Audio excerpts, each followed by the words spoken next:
வணக்கம். இந்த நாளில் சின்ன சின்ன வெளிச்சங்களில் இன்னொரு புதிய சிந்தனையை தெரிந்து கொள்வோம்.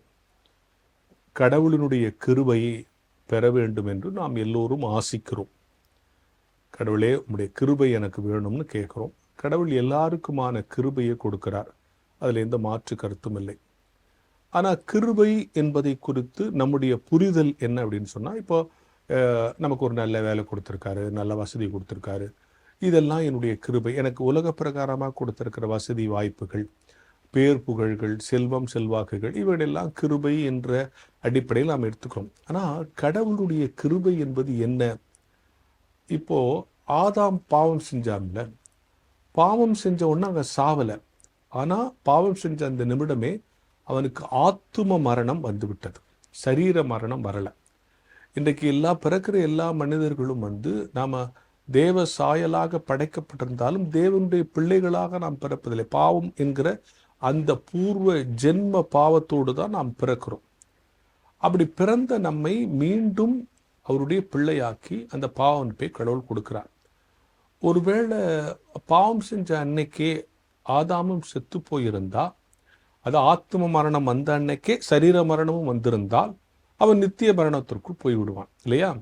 அப்போ அவனை மனுக்குலத்தை அவன் பாவம் செய்த பிறகு, தன்னை விட்டு பிரிந்து போன பிறகு மீண்டும் அவனுக்கு ஒரு வாய்ப்பை கொடுத்து அவனை மீட்பை கொடுக்க வேண்டும் என்று சொன்னால் சரீரம் அவனுக்கு தேவை இல்லையா?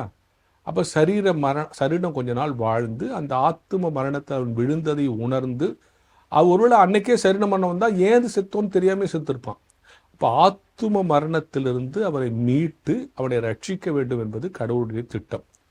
இந்த ஆத்மா மரணித்த பிறகும் கூட மீண்டும் ஒரு வாய்ப்பு கிடைத்து கடவுள் நம்மை மீட்டு ரட்சித்து மனம் திரும்பி வாழ்கிற வாழ்க்கை வருவதற்கு வரைக்கும் இந்த சரீரம் சாகாமல் இருக்கிறாங்களே, அதுக்கு பேர் தான் கிருபை.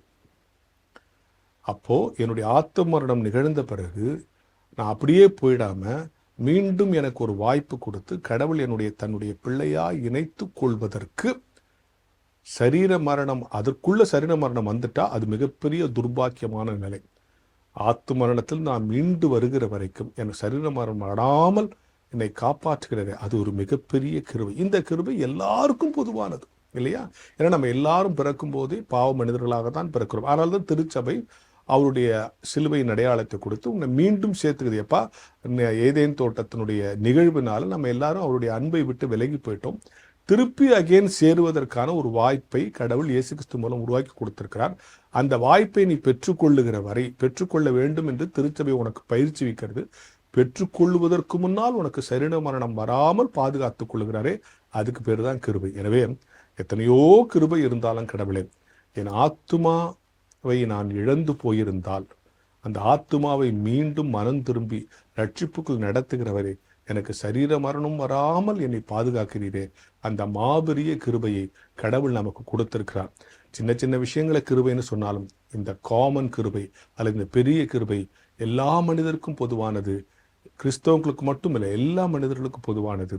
மீண்டும் ஒரு வாய்ப்பு, மீண்டும் உன் ஆத்மா உயிர்ப்பிக்கிற வரை உன் சரீரமும் உயிரோடு இருக்க வேண்டும். ஆனால் தான் அவருடைய வருகைக்கு முன்னால், அதனுடைய மரணத்திற்கு முன்னால் நான் மீட்பை பெற்றுக்கொள்ள வேண்டும், மனம் திரும்பி அவருடைய ராஜ்யத்திற்கு என்னை தகுதிப்படுத்திக் கொள்ள வேண்டும் என்பதுதான் கிறிஸ்தவர்களின் அடிப்படை வேண்டுகோள், அடிப்படை கடமை, அடிப்படை இலக்கு என்கிற ஞான வெளிச்சத்தோடு இந்த நாளை தொடங்குவோம்.